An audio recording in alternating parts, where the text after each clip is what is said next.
Donc, nous poursuivons notre enseignement, toujours sur les vents. Donc, hier, nous avions débuté sur les vents quant à ce qui concerne la doctrine. Les doctrines, du moins, qui sont aussi des vents.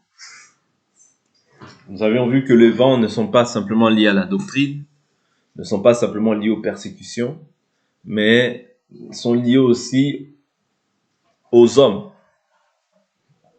L'Écriture nous dit, il fait de ses serviteurs des vents, il fait nous avions pris ça dans Psaume 104, je crois. Voilà, il fait de ses messagers des vents. Et je prends une écriture pour ne pas bâcler. Psaume 104, je crois. Psaume 104, nous avions vu à partir du verset 4. L'Écriture dit, il fait des vents ses messagers et des flammes de feu ses serviteurs. Ok? Et nous voyons que les messagers sont aussi des hommes. Oui? Parce que dans Psaume 104, il est marqué les messagers. Un ange aussi est un messager. Mais un serviteur de Dieu aussi est un messager. C'est-à-dire que les anges aussi, les serviteurs de Dieu sont aussi des anges. Parce que les anges, ce sont des esprits. N'oubliez pas, selon Hébreux chapitre 1, il nous dit, Hébreux chapitre 1, nous ne l'avions pas vu hier cette écriture, mais je vais... Hébreux 1, 7. Okay. Hébreux chapitre 1. Hébreux chapitre 1, verset 14. La Bible nous dit, ne sont-ils pas tous des esprits au service de Dieu, envoyés pour exercer un ministère en faveur de ceux qui doivent hériter du salut? Vous voyez? Donc ici, on voit que les anges, au verset 13, il dit, auquel des anges a-t-il jamais dit, assieds-toi à ma droite jusqu'à ce que je fasse de tes ennemis ton marchepied? Et là, par la suite, il dit, ne sont-ils pas tous des esprits? Qui ça? Les anges. Et nous avions vu que les serviteurs aussi de Dieu sont des anges. Par rapport à Hébreux, chapitre 13.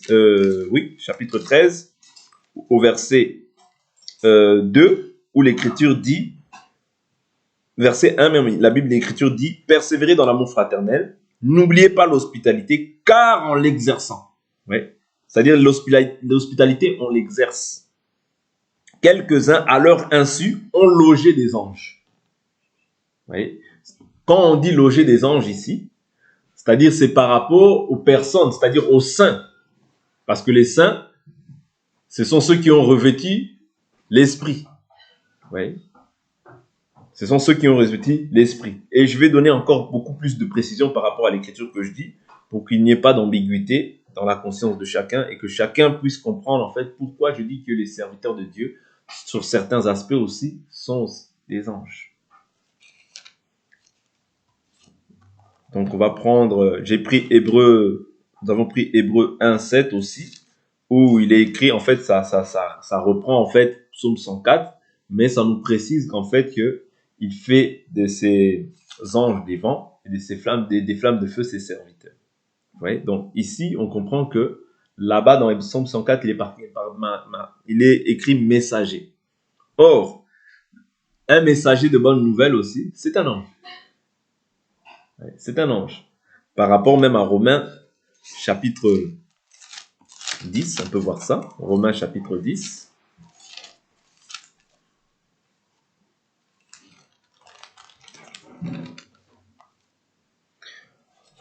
Romains 10, verset 17, même 14. Romains 10, verset 14. Comment donc invoqueront-ils celui en qui ils n'ont pas cru? Et comment croiront-ils en celui dont ils n'ont pas entendu parler? Et comment entendront-ils parler de lui sans prédicateur? Et comment y aura-t-il des prédicateurs s'ils ne sont pas envoyés? Vous voyez? Les envoyés. Un envoyé, c'est aussi un messager. Selon qu'il est écrit qu'ils sont beaux, les pieds de ceux qui annoncent de bonnes nouvelles. Vous voyez? Donc, quand on annonce la bonne nouvelle, on annonce le message qui vient du Seigneur. Ok? Est-ce que vous comprenez par là? Quand on dit que les messagers, sont aussi des anges parce qu'ils annoncent la bonne nouvelle. Mais ce ne sont pas des anges comme ça dans la chair. Mais ce sont aussi des anges selon Dieu parce qu'un ange aussi c'est un messager de bonnes nouvelles. Vous voyez, parce que la Bible, nous avions vu, ne sont-ils pas tous des esprits qui sont au service de Dieu pour pouvoir, pour ceux qui doivent hériter le salut. Vous voyez, donc les anges sont au service ils sont au service de Dieu, bien sûr, mais Dieu les met à notre disposition pour que nous puissions hériter du salut. Okay? Donc c'est ce qu'il faut comprendre. Donc quand on parle des vents, on peut prendre aussi les personnes comme étant aussi des vents. Les personnes comme étant aussi des vents, nous l'avions vu. Non, nous n'avions pas vu ça hier, mais on verra ça peut-être par la suite. Hier, nous sommes beaucoup plus focalisés par rapport aux doctrines. Parce qu'une doctrine, c'est un vent. Et je vous avais dit que le vent de doctrine, lorsqu'il vient, par rapport à Éphésiens chapitre 4, le vent de doctrine ne vient seulement, si c'est la vérité, il vient pour te bénir, pour faire grandir la maison. Il vient pour arroser. Vous voyez? Parce que Paul dit quoi? J'ai arrosé, j'ai posé le fondement comme un sage architecte. Apollos a arrosé, mais c'est Dieu qui fait croître. Vous voyez? Poser et arroser, ils font le même travail. Mais celui qui fait croître la semence, c'est Dieu. Est-ce que vous comprenez? Donc, quand il dit j'ai posé le fondement, il pose un enseignement. Il arrose, il vient en fait à arroser ce qui a été posé. Mais l'un comme l'autre ne peuvent pas se contredire. Vous voyez? L'un comme l'autre ont un même maître qui viendra les rémunérer par rapport au travail qu'ils ont fait. C'est-à-dire, on ne peut pas ajouter un autre fondement à celui qui a été posé, à savoir Christ. 1 Corinthiens chapitre 3, verset 9. Ouais, on ne peut pas ajouter un autre fondement. D'où il est important que nous demeurions dans le fondement. Parce que Éphésiens chapitre 4 nous dit quoi? Nous parle du fait que nous devons être... Dieu a donné les apôtres, les prophètes, les pasteurs, les docteurs, les évangélistes. Pourquoi? Pour perfectionner les saints. Ouais, c'est un don que Dieu fait à l'Église pour que les saints puissent se perfectionner. Parce que la Bible dit, celui qui est saint, qu'il se sanctifie davantage. Or, se sanctifier davantage, c'est le travail du ministère de la parole, qui vient pour effectuer un travail dans la vie des gens, pour que les gens soient parfaits à tous égards. Ouais. Donc, le travail de perfectionnement, Dieu le confie, ouais, à des hommes capables, ouais, à des hommes capables, à des hommes qu'il a choisis déjà depuis l'éternité et qui vont maintenant manifester la grâce de Dieu dans le temps. Ok? Et le but pour lequel il donne ces ministères, c'est pourquoi il dit, premièrement, jusqu'à ce que nous soyons tous parvenus à l'unité de la foi. Vous voyez? L'unité de la foi. Deuxièmement, la connaissance du Fils de Dieu. Troisièmement, à l'état d'homme fait, à la mesure de la stature parfaite du Christ. Ainsi, vous voyez, la cause de toutes ces choses-là, nous ne serons plus des enfants flottants et entraînés à tout vent de doctrine. Ça veut dire que toute doctrine, derrière chaque parole, je vous ai toujours dit qu'il y a un esprit derrière chaque parole. Bonne ou mauvaise, c'est un esprit. Soit l'esprit de l'erreur, soit l'esprit de la vérité. Si c'est l'esprit de la vérité, c'est la bénédiction pour toi. Mais si c'est l'esprit de l'erreur, toi maintenant, tu dois être comme un béréen, c'est-à-dire examiner les Écritures pour voir si ce qu'on t'enseigne est exact. Ensuite, si ce n'est pas de Dieu, tu rejettes. Parce qu'il n'y a pas de mensonge dans la vérité. Et la Bible est claire, si quelqu'un vous apporte une autre doctrine, ne lui dites pas salut. Ne le recevez même pas dans votre maison. Oui, c'est-à-dire, si quelqu'un apporte une autre doctrine, il ne faut pas le recevoir. Je vous ai dit hier qu'il se peut que quelqu'un puisse faire même un miracle. Par rapport à Deutéronome chapitre 13. Quelqu'un peut faire un miracle. Quelqu'un peut te dire, toi, je t'ai vu dans ça, ça il t'est arrivé, ça, telle chose. Tu vois aussi la chose qui s'arrive, la chose qui dit, c'est précis. Et tu te dis, waouh, comment il sait ça? Personne ne savait à part moi. Oui, parce qu'il y a des choses que nous-mêmes nous savons, mais que personne sur la terre ne sait, si ce n'est Dieu. Maintenant, une personne vient te dire, elle te révèle les pensées qui sont dans ton cœur. Tu te dis, waouh, ça ne peut être que Dieu. Et il te dit aussi une prophétie qui arrive aussi pareil. C'est-à-dire, il t'a dit ça, la chose arrive aussi telle qu'il l'a dit. Tu te dis, waouh. Ça, vraiment, c'est la précision par excellence. Mais après, cette même personne te dit, bon, maintenant tu as vu tout ce que j'ai dit, c'est arrivé. Bon, maintenant, allons dans l'église musulmane. Ou bien allons dans l'église presbytérienne. Ou allons dans l'église mormone. Vous voyez? C'est-à-dire que maintenant, il te ramène comment? Un autre Dieu. Vous voyez? Il te ramène un autre Dieu. Et quand toi, tu suis cette personne-là, tu t'égares parce que Dieu, maintenant, par là, il veut quoi? Il veut t'éprouver pour savoir si tu l'aimes. Est-ce que vous comprenez? C'est-à-dire que la prophétie vient pour édifier, exhorter, consoler. Ok? Mais la prophétie par excellence, c'est la parole de Dieu. C'est-à-dire que quelqu'un ne peut pas t'emmener en dehors de cette parole. Non. En te disant, oui, mais la parole de Dieu, oui, mais il n'y a pas tout écrit dans la Bible. Oui, mais la Bible dit Dieu a tout mis par écrit. Dieu a tout mis par écrit. Oui. Dieu a tout mis par écrit. Donc moi, je préfère croire en ce qui est écrit. Oui, mais il y a des choses qui n'ont pas été écrites. Vous savez quand quelqu'un veut égarer quelqu'un, il va chercher des raisonnements. Oui, il y a des livres qui sont apocryphes, qui n'ont pas été inclus dans la Bible, mais voilà, on peut aussi les considérer. Vous voyez? C'est-à-dire, il va commencer. C'est vrai, c'est vrai. Il y a des choses il y a des livres qui n'ont pas été inclus dans la Bible. Mais Dieu a trouvé bon qu'il y ait 66 livres dans la Bible. Mais il y a d'autres livres aussi, comme le livre de Maccabée, tous ces livres-là, qui n'ont pas été, en fait, inclus dans la Bible. Mais quand, par exemple, tu regardes la Bible de Jérusalem, toutes ces Bibles-là, des fois, il y a ces livres-là. Vous comprenez? Mais ces livres-là, nous, en tant que des enfants de Dieu, nous pouvons le lire, ce n'est pas un péché. Mais nous ne les considérons pas parce que ce que le Saint-Esprit a trouvé bon de nous donner, c'est sa parole, les 66 livres. Et c'est ce que nous considérons. Vous voyez? Donc, le raisonnement vient simplement pour t'éloigner, en fait, de la volonté de Dieu. Le raisonnement vient pour pouvoir renverser ce que tu confesses aujourd'hui. Voilà pourquoi attache-toi d'un cœur sincère à ce qui est écrit. Oui, parce que la doctrine, quand quelqu'un vient rajouter une autre doctrine à ce qui a été posé, c'est seulement pour t'éloigner de la voie du Seigneur. N'oubliez pas, je vous dis toujours ça, même hier je voulais rappeler Rabshakeh lorsqu'il est arrivé. Il a jeté l'effroi. Vous voyez? Il a jeté l'effroi. Pourquoi? Mais l'objectif, c'était pour s'emparer de la ville. Vous voyez? De même, le diable, l'objectif qu'il a lorsqu'il balance une doctrine, c'est afin de pouvoir te capturer, te maintenir captif. Parce que le diable, c'est-à-dire, il est descendu avec une grande colère, sachant qu'il lui reste peu de temps.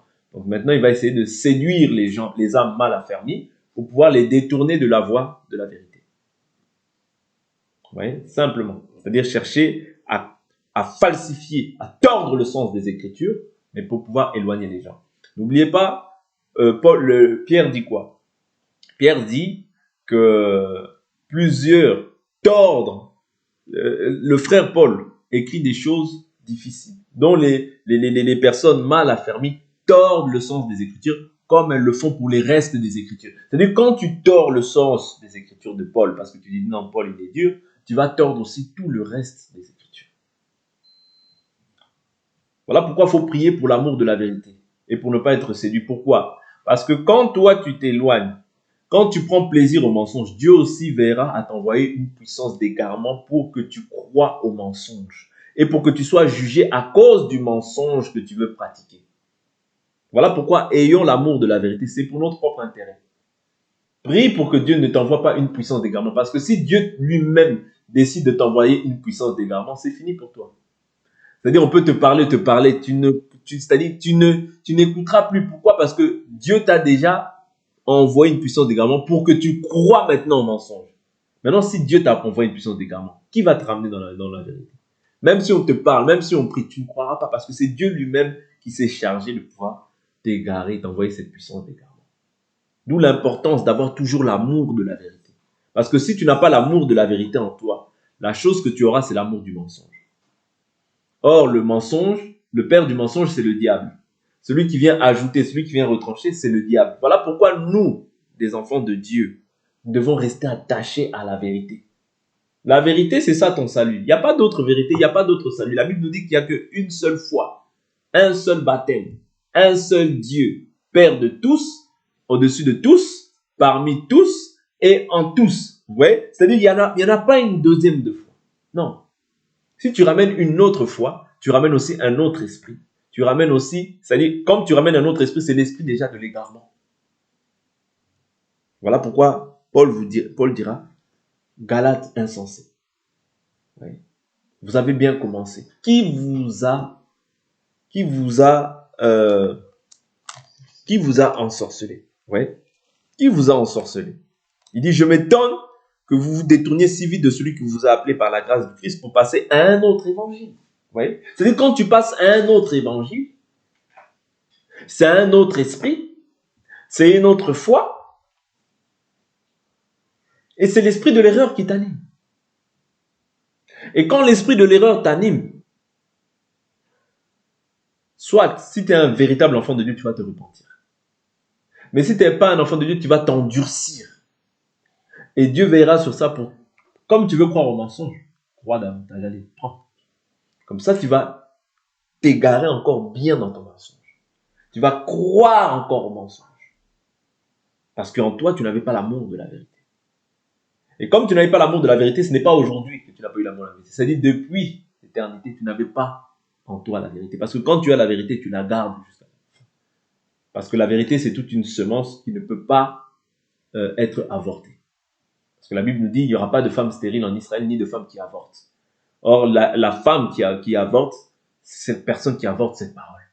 Toi, tu ne peux pas avorter cette parole. Voilà pourquoi cette parole-là, tu dois la garder fidèlement. La stérilité, c'est ne pas manifester des œuvres. C'est-à-dire que tu ne dois pas manifester des œuvres mortes. Oui. Parce que tu n'es plus stérile, maintenant tu as le Fils en toi. D'accord? Comme tu as le Fils, tu as la vie.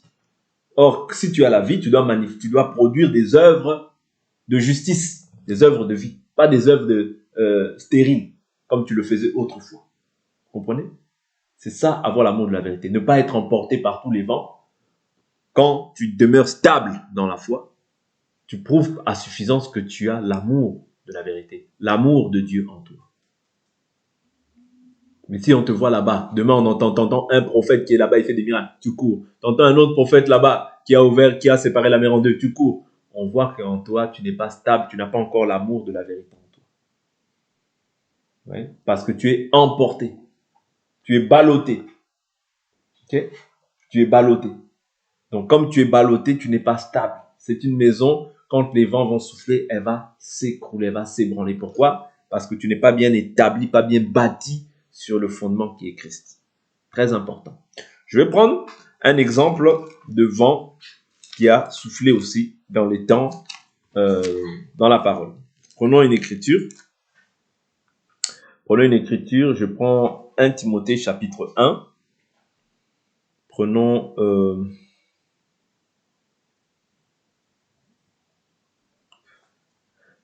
1 Timothée chapitre 1, je prends le verset 3. Il faut comprendre une chose, c'est que les choses qui guettaient les apôtres, ou bien les choses pour lesquelles les apôtres ont beaucoup combattu, c'était non seulement d'abord d'annoncer Christ, mais lorsqu'ils ont annoncé Christ, il y avait les persécutions. Les sacrificateurs s'y opposaient. Mais lorsque maintenant un grand nombre ont commencé à croire, les sacrificateurs ou bien même le diable sachant que beaucoup maintenant ont commencé à croire et qu'il serait difficile maintenant de pouvoir enlever ça de la conscience de gens que Christ est ressuscité, parce que les gens ont reçu l'enseignement, parce qu'ils avaient propagé l'enseignement partout. Donc maintenant, qu'est-ce qu'il fallait faire? Il fallait maintenant venir introduire des sectes pernicieuses ou bien des doctrines étrangères. Par exemple, dans Acte 15, les gens viennent, ils commencent à dire non, si vous n'êtes pas circoncis selon la loi de Moïse, vous ne pouvez être sauvés. C'est un vent, vous comprenez? Mais si ce n'est pas de Dieu, ça ne tiendra pas. Si ce n'est pas de Dieu, ce vent-là doit tomber. Est-ce que vous comprenez? Parce que Gamaliel dit, laissez-les. Si cette chose vient de Dieu, elle demeurera. Mais si elle ne vient pas de Dieu, ça va s'arrêter. Voilà pourquoi même un enseignement, si ça ne vient pas de Dieu, ça va tomber. Ça va tomber si ça ne vient pas de Dieu. Mais si ça vient de Dieu, ça va perdurer. Est-ce que vous comprenez? Que ce soit l'enseignement, tout. Si c'est de Dieu, ça va perdurer. Si ce n'est pas de Dieu, ça va s'arrêter. Voilà pourquoi on ne se bat pas. On n'a pas à lutter contre la chair et le sang. Dieu lui-même s'occupe de son église. Dieu lui-même gère son église telle qu'il la veut. Parce que Dieu a un modèle. Oui. Celui maintenant qui aime Dieu demeure dans le modèle. Oui. Et ça, c'était un vent. Oh, la circoncision, c'était un vent. Mais les apôtres, qu'est-ce qu'ils ont fait? Ils ont renversé ce vent. À la conférence de Jérusalem dans Actes chapitre 15. Oui. Mais maintenant, ils leur disent quoi? De vous abstenir simplement des souillures, des animaux étouffés et des idoles. Oui. Ils leur disent quelque chose de précis. Mais, Paul, par la suite, même les apôtres, ce qu'ils ont dit. Les apôtres, ils ont dit ça. Mais Paul encore vient renverser, en fait, cela en disant qu'il n'y a pas d'idole dans le monde. Tout est pur pour ceux qui sont purs. Oui. C'est-à-dire, Paul vient maintenant, comme lui l'avait déjà, bien sûr que quand il était devant les apôtres, parce que c'était des aînés dans la foi, il n'a rien dit, il a distribué ces choses. Mais lorsque lui-même, maintenant, il est rentré dans son appel, il vient, il pose un fondement qu'il a reçu du Seigneur. Il dit, nous savons qu'il n'y a qu'un seul Dieu, il n'y a pas d'idole dans le monde. Oui. Quand on dit il n'y a pas d'idole, c'est-à-dire que nous qui avons cru en Jésus, nous savons que nous sommes de Dieu, mais le monde entier est sous la puissance du malin. Tous ceux qui sont sous la puissance du malin, tous ceux qui vénèrent des divinités autres que Jésus-Christ de Nazareth, mort, ressuscité le troisième jour, toutes ces choses-là, eux vénèrent des idoles. Mais tous ceux qui demeurent dans cet enseignement-là, il n'y a pas d'idole. C'est ce que Paul nous dit. Quand je dis il n'y a pas d'idole, il y a des idoles. Vous comprenez mon langage. C'est-à-dire que dans 1 Corinthiens 8, il dit, nous savons, je prends cette écriture rapidement, je prends cette écriture pour que ça ne puisse pas vous perturber. 1 Corinthiens chapitre 8, verset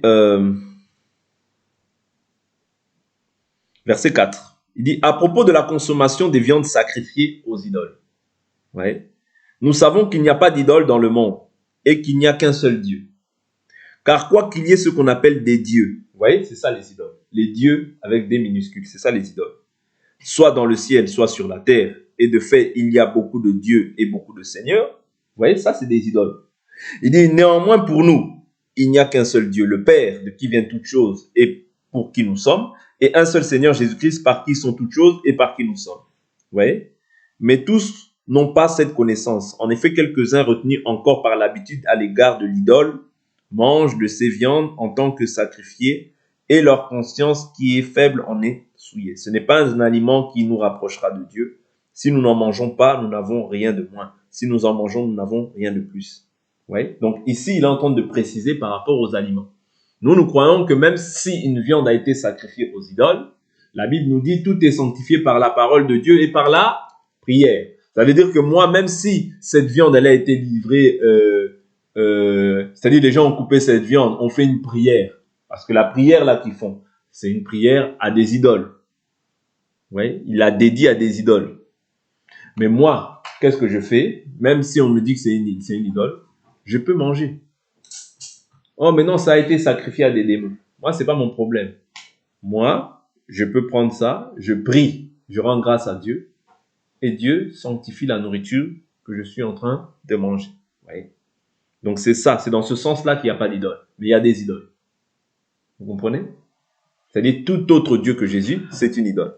Donc ici, nous avions 1 Timothée chapitre 3, 1 Timothée chapitre 1, verset 3, Paul dit à Timothée, comme je t'y ai exhorté à mon départ pour la Macédoine, demeure à Éphèse afin de recommander à certaines personnes de ne pas enseigner d'autres doctrines. Vous voyez? De ne pas enseigner d'autres doctrines. C'était ça le combat des apôtres. Faire en sorte que la doctrine reste telle qu'elle a été posée. Et de ne pas s'attacher à des fables et des généalogies sans fin qui favorisent des discussions plutôt que l'œuvre de Dieu dans la foi. Vous voyez, tout ça, ce sont des vents que les gens apportent pour pouvoir égarer en fait la foule. Et plusieurs en fait étaient parmi eux, se sont levés au milieu d'eux, mais pour attirer les disciples après eux et non pas après Christ. C'est-à-dire le but, quand on est serviteur ou servante de Dieu, c'est de pouvoir attirer les disciples après Christ, leur présenter Christ et Christ crucifié. Je ne peux pas me présenter moi-même. Non, moi je n'ai pas la capacité de pouvoir sauver qui que ce soit. Je ne peux pas présenter un autre homme semblable à moi parce qu'il n'a pas la capacité de sauver qui que ce soit. Mais celui qu'on doit présenter, c'est celui qui est mort et celui qui est ressuscité. Vous voyez? Celui qui a dit, je m'en vais vous préparer une place afin que là où je suis, vous y soyez aussi. C'est ça qu'on doit présenter afin que tout homme et enseigner les gens afin que tout homme soit rendu parfait. Maintenant, je prends par exemple un vent de doctrine que les gens aussi ont prêché. Mais qu'est-ce qui s'est passé quand les gens ont prêché un vent de doctrine? On doit maintenant renverser ce vent de doctrine. Je prends toujours 1 Timothée chapitre 1, prenons à partir du verset 18. L'Écriture nous dit quoi? La recommandation que je t'adresse, Timothée, mon enfant, selon les prophéties faites à ton sujet, c'est que d'après elle, tu combattes le bon combat, en gardant la foi. En gardant quoi? La foi. Et une conscience pure. Cette conscience, quelques-uns l'ont abandonnée. Vous voyez, la foi et une conscience pure. Et il nous dit que cette conscience, quelques-uns l'ont abandonnée et ont ainsi fait quoi? Naufrage. Vous voyez? Ils ont fait quoi? Naufrage. En ce qui concerne la foi. Est-ce que vous comprenez? Mais pourquoi? Comment est-ce que maintenant ils font naufrage? Parce que quand tu fais naufrage, ça veut dire que ces deux choses-là, tu ne les as pas gardées. Tu n'as pas gardé la foi et tu n'as pas gardé une conscience pure. Est-ce que vous comprenez? Voilà pourquoi la foi, on ne mélange pas. On n'associe pas. Quand tu commences à mélanger la foi avec autre chose, tu ne gardes plus la foi, tu n'es plus agréable au Seigneur. La Bible nous dit, sans la foi, il est impossible de lui être agréable. Or, la foi, c'est croire, oui, mais c'est de croire. Comme maintenant, quand tu as cru, on t'enseigne c'est quoi la foi. Maintenant, tu dois garder ce qui est écrit. Ouais. C'est ça qui va déterminer que tu as cru. Mais si tu ne gardes pas ce qui est écrit, qu'est-ce qui va s'en suivre? Tu vas avoir une conscience qui n'est pas pure. Comme ta conscience n'est pas pure, tu vas finir par faire comment? Naufrage dans la foi. C'est comme ça. Il n'y a pas de juste milieu. Il n'y a pas de oh non, non. Tu finiras par faire naufrage. Parce que c'est deux choses. Tu as abandonné la foi. Tu n'as plus une conscience pure. Tu finiras par faire naufrage. Vous voyez? Et comment est-ce qu'il fait naufrage? Il dit que cette conscience, quelques-uns l'ont abandonnée. Parce que ta conscience, c'est Dieu. N'oublie pas, dans ta conscience, c'est Dieu. Dieu, c'est-à-dire même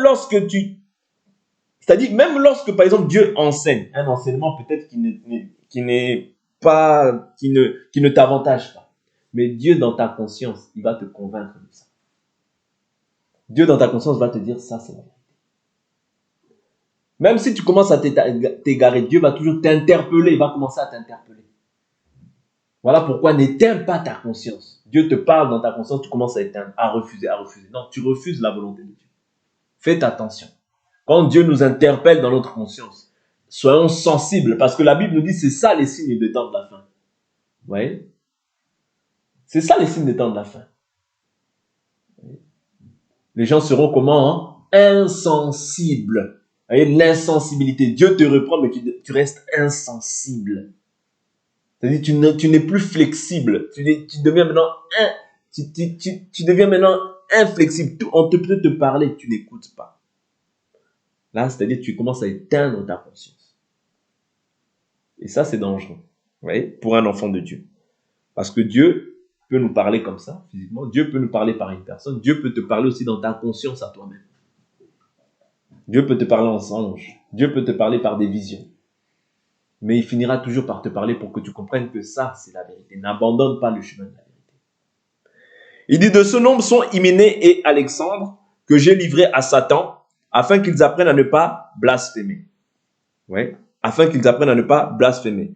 Quel était maintenant leur blasphème? Nous allons voir un peu quel était leur blasphème rapidement et nous allons nous arrêter là. 2 Timothée chapitre 2, verset 17. 2 Timothée 2, verset 17. Il dit, leur parole rongera comme la gangrène. De ce nombre sont Hyménée et Philette, qui se sont écartés de la vérité. Vous voyez? Disant que la résurrection est déjà arrivée. Et qui renverse la foi de quelques-uns. Vous voyez? C'est-à-dire, ils annonçaient. Hyménée et Philette, ce sont des enseignants de la parole. Ils annonçaient en fait un évangile qui était tordu. Un évangile qui était contraire. Mais nous avons vu que pour qu'ils commencent à annoncer ça, il faut déjà qu'ils abandonnent la foi et qu'ils ont une conscience qui est comment? Éteinte. Ils ont abandonné leur conscience. Parce que quand tu vas annoncer un enseignement qui est contraire à la parole, Dieu va toujours t'interpeller pour te dire, hé, attention, ce que là tu fais. Attention, Dieu va permettre qu'il y ait quelque chose pour que tu dises, même pour que tu te repentes de cet enseignement. Si tu dois te repentir, que tu te repentes. Oui. Moi, ça m'est déjà arrivé. J'ai voulu enseigner quelque chose et Dieu m'a interpellé, j'ai arrêté. J'ai compris que non, ça là, c'est pas de Dieu. Vous comprenez? Donc c'est ça. C'est-à-dire qu'il ne faut pas éteindre sa conscience. Parce que la conscience, c'est Dieu qui te parle. Quand tu éteins ta confiance, c'est-à-dire tu perds maintenant la sensibilité. Et ce qui va s'en suivre, c'est quoi? C'est l'égarement. C'est le naufrage dans la foi. Et quand tu fais naufrage dans la foi, des fois, les gens peuvent même t'interpeller, peuvent même te parler, mais tu t'endurcis face à la parole. C'est-à-dire tu as été maintenant emporté par un vent qui va finir par t'ébranler. D'où l'attention qu'on doit prendre, l'attention particulière qu'on doit porter aux Écritures afin de ne pas nous éloigner loin de la vérité. Parce que si tu t'éloignes de la vérité, tu as tout perdu. Quand on annonce un autre enseignement, en fait, on égare les gens de la voie du salut. Si je dis aujourd'hui que Jésus-Christ est déjà revenu, j'égare les gens du chemin dans lequel ils étaient. Oui. Tu t'égares toi-même et tu égares aussi ceux qui t'écoutent. D'où l'importance de veiller sur ce qui est écrit pour notre propre salut. Amen. Donc nous allons nous arrêter là aujourd'hui. Nous continuerons.